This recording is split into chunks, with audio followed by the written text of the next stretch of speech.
বিশ্বের দরবারে আমরা একটা সম্মানের জায়গা চাই, সমাজে একটু শান্তি চাই, ছেলে মেয়েদের উন্নত লেখাপড়া চাই, উন্নত চরিত্রের মানুষ হয়ে তারা রাষ্ট্রের সেবা করবে সেই রকম নাগরিক হিসেবে তাদেরকে দেখতে চাই। আমরা দেখতে চাই আমাদের দেশটি জনগণ যেমনটা আকাঙ্ক্ষা করে তেমনটাই চলছে। আমরা দেখতে চাই এখানে ধনী এবং দরিদ্রের ব্যবধানটা আকাশ এবং গাছের তলা পর্যন্ত নয়, কেউ 20 তলা আর কেউ গাছতলা এমন নয়, বরঞ্চ কাছাকাছি একটা ভারসাম্যপূর্ণ জীবন আমরা দেখতে চাই। মনে রাখবো আমরা অবশ্যই যারা সমাজের পরিশ্রমী মানুষ, তাদের হাড় ভাঙা পরিশ্রমের উপরে আজকের এই দালানটা তৈরি হয়েছে। এই দালানের প্রত্যেকটা ইট আপনি আমি কাঁধে করে বহন করে এখানে তুলে নিয়ে আসিনি, তারাই এটা এনেছে। তারা কষ্ট করে এই রাস্তার ভিতরে হোক আর এখানে হোক, তারা সিমেন্ট এবং বালু আর কংক্রিটকে একত্রিত করেছে, মাথায় করে কাঁধে করে এগুলা তুলে এনেছে। কোনো সময় মেশিন দিয়েও সেগুলাকে এলিভেটর দিয়ে তুলে নেওয়া হয়েছে, কিন্তু সেখানেও শ্রমিক লাগে, মানুষ লাগে, সেটা আপনি আমি করি নাই, এটি তারা করেছে। যে রাস্তা দিয়ে গাড়ি চলে, আমরা চলি, হাঁটি, সেই রাস্তাটা তারাই করেছে। যেই ড্রেন পরিষ্কার না করলে ঘর থেকে বের হয়ে আপনি হাঁটতে পারবেন না, চলতে পারবেন না, ওইটা তারা পরিষ্কার। ময়লার যে ভাগাড়টা পরিষ্কার না হলে মানুষের সমাজের মৃত্যু হবে, ওইটা তারা পরিষ্কার করে আমাদের সমাজকে চালু রাখে। এরকম একটা একটা করে যদি আমরা ধরি তাহলে দেখব তাদের ত্যাগের উপরেই আমাদের এই সুখের জীবন। এখন পারি না। আমি যখন সিলেটে ছিলাম মাঝে মাঝে কিছু ছোটো লোকের সাথে আমার মোলাকাত হতো। আমি দেখতাম একজন রিক্সাওয়ালাকে ধরে হেনস্থা করা হচ্ছে, তার চুল ধরে টানা হচ্ছে, গালে চড় কষিয়ে দেওয়া হচ্ছে। কোনো সময় গাড়িতে থাকলে গাড়ির দরজা খুলে নেমে বলতাম, আমাকে একটা চড় মারেন। বলতো, আপনাকে? বলে, আমি ওর মতো একজন। ওরে তো আস্তে করে মেরে দিছেন, সাহস থাকলে আমার একটু মারেন, দেখি আপনার হাতে কত শক্তি। হা করে তাকায়। কি করেছে ও? ওই যে 10 টাকার জায়গায় 20 টাকা চেয়েছে ভাড়া। আমি আপনার পকেটে হাত দিয়েছিল? কয় না, তা দেন। ছুরি ধরে গলায় যদি আইসা বলতো, যা আছে খুলে দে, হাইজ্যাকার এসে তখন কি করতেন? কিছু বলে না। আমি বললাম, তখন বাপ বাপ ডেকে তার হাতে সব কিছু তুলে দিতেন। আর তার রিক্সায় আপনি বসেছেন, সে তার রক্তকে পানি করে ঘাম জড়িয়ে আপনাকে টানিয়ে এই জায়গায় এনে আপনাকে হাজির করেছে, পৌঁছে দিয়েছে। এখন 10 টাকার জায়গায় 20 টাকা চেয়েছে, আপনার মাথা গরম হয়ে গেছে। হ্যাঁ, আপনার পকেটে সেই পরিমাণ টাকা না থাকতে পারে, বুঝাইয়া বলুন, ভাই এটাই তোমার ভাড়া, এর বেশি আমার কাছে নাই।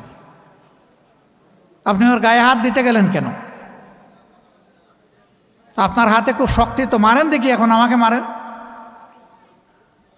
কয় যে আমাকে ক্ষমা করে দেন। আমি ক্ষমা আর কাছে চাইতে হবে না, ক্ষমা ওর কাছে চান।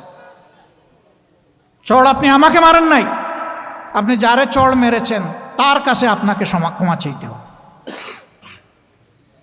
ক্ষমা চাইছে। আমি বলি, ঠিক আছে, আপনার আর 10 টাকা বাড়তি দেওয়া লাগবে না, আপনি যান। আমি তখন ওই রিক্সা চালক ভাইটাকে বুকে জড়িয়ে বলতাম, ভাই তুমি মনে কষ্ট নিও না, সকল মানুষ সমান নয়। এই নাও, আমার সঙ্গতিতে সামান্য একটু উপহার তোমার বাচ্চাদের জন্য দিলাম, এটা খুলে দেখো না যে কত দিয়েছি, তুমি নিয়ে যাও। ঘরে যখন ফিরবে তোমার বাচ্চাদের জন্য কিছু কিনে নিও। তাতে কি আল্লাহ তাআলা আমাকে ফকির বানাই দিছেন? আল্লাহ তো সম্মানের সাথে আমাকে রেখেছেন। আমি সমাজের মানসিকতার কথা বললাম। হয়তো আলহামদুলিল্লাহ এখানে যারা উপস্থিত আছেন তারা কেউ এমন না, কিন্তু সমাজে এমন চরিত্রের লোক আছে তো নাই? আছে। উনি অফিসে গিয়েছেন তার একটা ন্যায্য কাজের জন্য। অফিসে যিনি বসে আছেন, সরকার তাকে বেতন দেয়, তার তো ওখানে কোনো টাকা পয়সা লেনদেন করার কথা না, কিন্তু সেখানে অনেক সময় ওরা চাইয়েও নেই, আবার নিজে খুশি হইয়া আগ বেড়ে দিয়ে দেয়। আপনি শিক্ষিত ডাকাতকে টাকা দিচ্ছেন, আপনার কলিজা কাঁপে না, কিন্তু একজন শ্রমিককে আপনি এইভাবে তার সাথে দুর্ব্যবহার করছেন, আপনি খুব সাহসী বীর। লজ্জা করা উচিত। আপনি আকৃতিতে মানুষ হলেও আপনি খাসলতে মানুষ নন। কেন ভাই আমাদের সমাজে এই ব্যবধানটা? এটাকে অশিক্ষিত মানুষগুলা করে,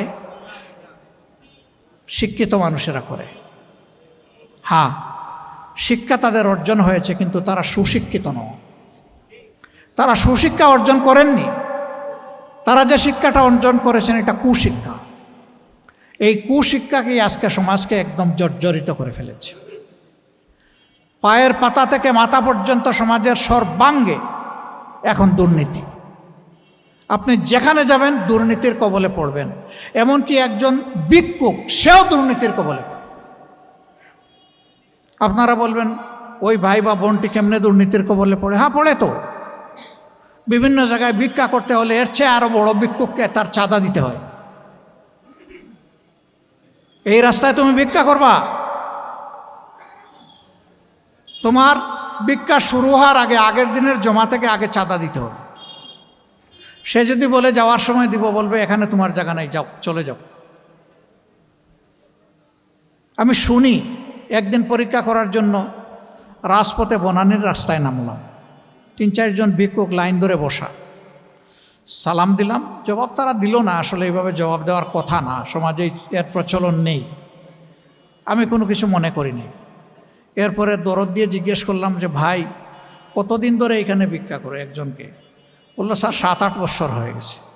বললাম তো মেলা সময় তুমি ভিক্ষা করেছো, এখনও তোমার ভিক্ষা করতে হয়?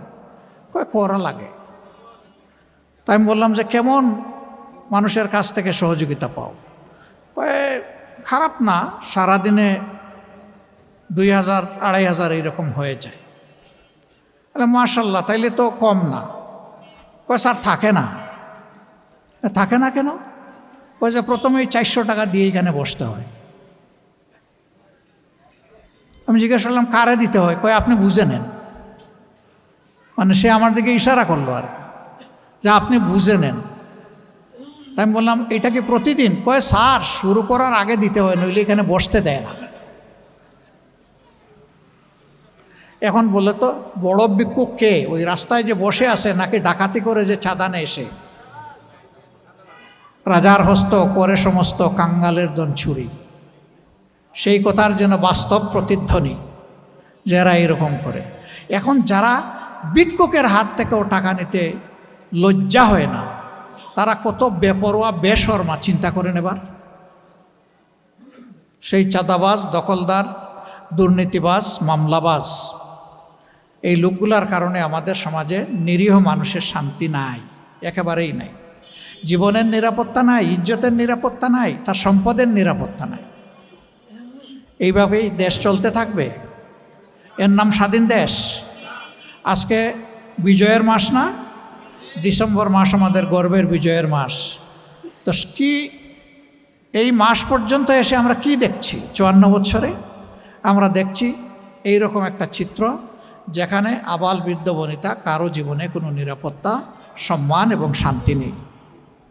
আমরা এই পচা সমাজটাকে পাল্টে দিতে চাই ইনশাআল্লাহ। আপনাদের কি বিশ্বাস হয় যে আমরা পারবো? ইনশাআল্লাহ আমরা পারবো, বিইজনিল্লাহ। আল্লাহ তাআলার সাহায্যে ইনশাআল্লাহ আমরা পারবো। অনেকে এগুলা স্বীকার করে, তারপরে বলে যে ভাই এই কাজটা কে করবে? আমি বলি আপনি করবেন, আমি করব। ইংলিশে একটা ফ্রেজ আছে যে সবাই তো বুঝে, but who will bell the cat? বিড়ালের গলায় ঘণ্টাটা বাঁধবে কে? আসো, আমিও বাঁধবো, তুমিও বাঁধবে। এই সমাজ আর আমরা চলতে দিব না ইনশাআল্লাহ। এ সমাজ পাল্টাতেই হবে। আমাদের অঙ্গীকার দুর্নীতির বিরুদ্ধে লড়াই। আসমানে দুর্নীতি উঠে বসে আছে, টেনে এই দুর্নীতিকে জমিতে নামাতে হবে ইনশাআল্লাহ। অঙ্গীকার হবে আমি নিজে দুর্নীতি করব না এবং কাউকে দুর্নীতি করতে দেব না। এটা হবে আমাদের অঙ্গীকার। এই দুর্নীতিগুলার সবচাইতে বড় দুর্নীতি হলো 5 বছর পর পর ইলেকশনের মহড়া হয় আর কিছু ডাকাত এসে আপনাদের ভোট ছিনতাই করে। ওই জায়গাটা যেদিন ঠিক হয়ে যাবে, যার ভোট সে দিবে, ভোট দেওয়ার পর ভোট অনুযায়ী রেজাল্ট হবে। সেই দিন সবাই বুঝতে পারবে যে 5 বছর সামনে রেখে যে ওয়াদা দিয়েছি, কথা বলেছি, আচরণ করেছি, বাকি 5 বছর যদি এই রকম না করি তাহলে লোকজন ঘাড়ে ধরে আগামী 5 বছর পরে আমাকে সরাই দেবে। এই জায়গাটা নিশ্চিত করতে হবে ইনশাআল্লাহ। ফকিরের মানসিকতা নিয়ে রাজনীতিতে আসার দরকার নাই।